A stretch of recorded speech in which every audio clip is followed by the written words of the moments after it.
What if Tupac Shakur didn't die when he did? Thanks for tuning in to Thinkative, the home of imaginative thinking. Today we're trying to speculate on some shocking possibilities if rapper Tupac Shakur didn't die at the place and age he did. Any true lover of hip-hop or music in general is probably no stranger to the name Tupac Shakur and his legendary musical masterpieces like Dear Mama and California Love. However, most people don't realize that Shakur was only 25 years old and full of great plans when he was tragically assassinated on September 7, 1996. If you don't know much about the man, Tupac Amaru Shakur was born in eastern Harlem to Afeni Shakur and Billy Garland. Many people in Shakur's life, including his parents, were members of the Black Panther Party in New York and part of the Black Liberation Army in the late 1960s and early 1970s. Shakur and his two siblings were raised by their mother Afeni Shakur. They briefly lived in Baltimore before moving to California, where Shakur took keen interest in poetry and music. Shakur began his career as a backup dancer and MC for the alternative hip-hop group Digital Underground, eventually branching off as a solo artist. Most of the themes in Shakur's songs revolved around the violence and hardship in inner cities, racism, and other social issues. He is also credited for starting the controversial Thug Life doctrine, which is believed to have put a lot of negative spotlight on him and misled public perception of him. During the latter part of his career, Shakur was a vocal participant in the East Coast-West Coast hip-hop rivalry, becoming involved in conflicts with other rappers, most notably the notorious BIGG and his label, Bad Boy Records. Aside from his career in music, Shakur was also an actor, starring in 6 films in the 1990s, including Poetic Justice, Gang Related, and Gridlocked. On September 7, 1996, Shakur was shot 4 times in a drive-by shooting in Las Vegas, Nevada.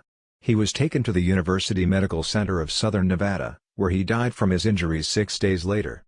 He was only 25 years old, which makes us wonder what more he could have accomplished if he lived on. Here are 5 shocking speculations of what could have happened if Tupac Shakur wasn't murdered on September 7, 1996.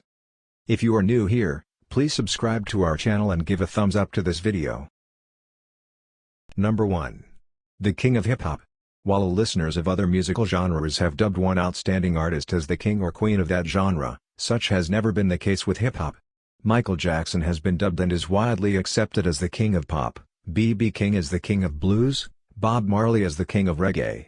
When it comes to hip-hop, there's rarely any consensus on any one artist being the king.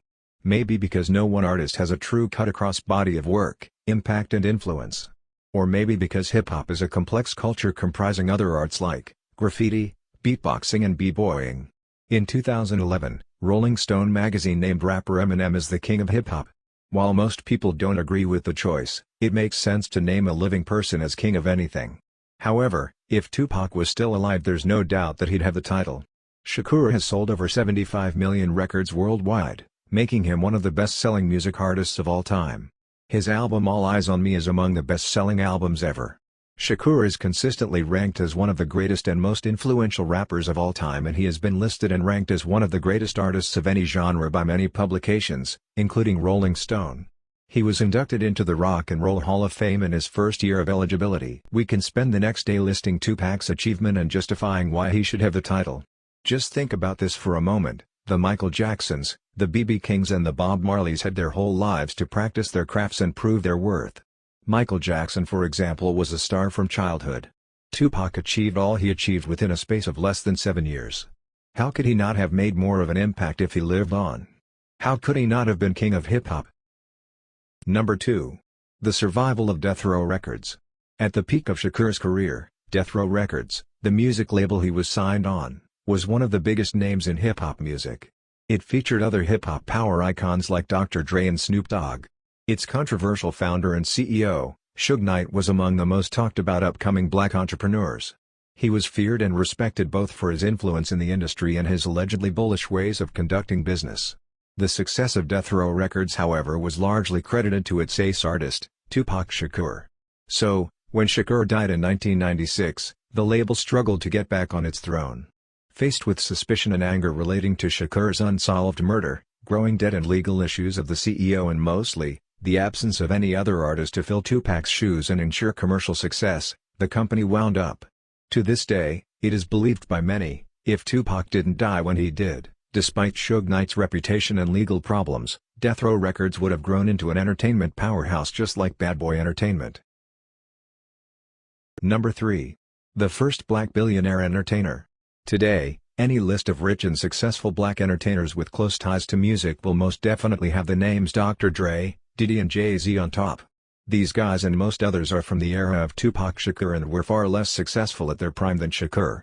The biopic of Tupac Shakur, All Eyes on Me, released in 2017 showed that Shakur was killed just when he was getting ready to break ties with Death Row Records to start his own label.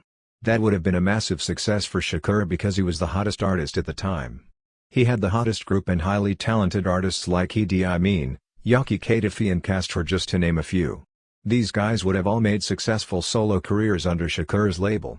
His acting career was also just taking off and he was already receiving lots of positive reviews for his performance in Juice and Poetic Justice. Hollywood was just beginning to recognize him, which would have meant more movie roles and possibly other business opportunities we can only imagine. Some people argue that unlike the likes of Diddy and Jay-Z, Shakur didn't seem to show interest in other business ventures other than making music. So, it is unlikely he would have easily made hundreds of millions of dollars. However, the same could have been said about the likes of Dr. Dre, Michael Jordan and even Michael Jackson. Just by his sheer popularity and the fact that he was heading the direction of independence when he was killed, Shakur would have most definitely ended the next 20 years as a billionaire. Number 4. The continuation of the East Coast versus West Coast rivalry. The bitter rivalry between the West Coast and East Coast gradually died away after the deaths of its flagship icons, Tupac Shakur and the Notorious B.I.G. While the deaths of both artists have never been solved or tied to their opposition in any way, millions of people believe that Shakur's death was payback for his continuous disrespect of Biggie, especially in his diss track Hit Them Up, and Biggie's death was retaliation for allegedly ordering Shakur's killing. Whatever the true cause of their deaths, the sudden and violent nature of their killing and especially the fact that they have never been solved was a big deterrent to protagonists of the enmity between East and West. The fear to go down the same path was so strong that the careers of most of Shakur's and Biggie's closest followers, members of Junior Mafia and the Outlaws, gradually died away. Any association with these groups was interpreted as alienation of either East or West. While Shakur and Biggie started out as friends and often tried to play down the extent of their rivalry, both artists, especially Shakur, were nowhere near a reconciliation at the time of Shakur's death. Given that these two were the fuel and frontliners of the beef, if Shakur didn't die when and how he did, it is clear the rivalry would have continued a while longer than it did. Number 5. The life of the Notorious B.I.G. When it comes to the death of Biggie, all kinds of conspiracy theories exist explaining who gave the order, from LAPD and Suge Knight cover-up to Puff Daddy's direct order. The fact that the murder remains unsolved for 20 years has only made some of the existing theories more credible and kept the door open for more to come in. One of the very early theories to Biggie's death is that he was killed by an assassin paid by Suge Knight, CEO of Death Row Records. A similar theory is that Biggie was killed at the order of a West Coast criminal consortium which admired Shakur's thug life doctrine and had started talks with him to use the principle to craft a criminal master code of conduct. In short, that Biggie's death was a direct retaliation to the killing of Shakur almost 1 year earlier.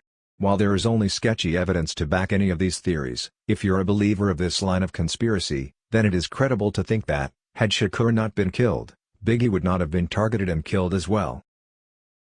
It is sad to think that such a promising and eventful life was brutally taken so early. And though we mourn and wish Tupac Shakur lived on to accomplish great things, he sadly did really die on September 14, 1996, 6 days after being shot 4 times in a drive-by shooting in Las Vegas, making everything said here total speculation. Let us know in comments what other possibilities, good or bad, could have existed for the world if Tupac Amaru Shakur didn't die when and how he did. Thanks for watching. Please remember to subscribe to our channel for more interesting videos.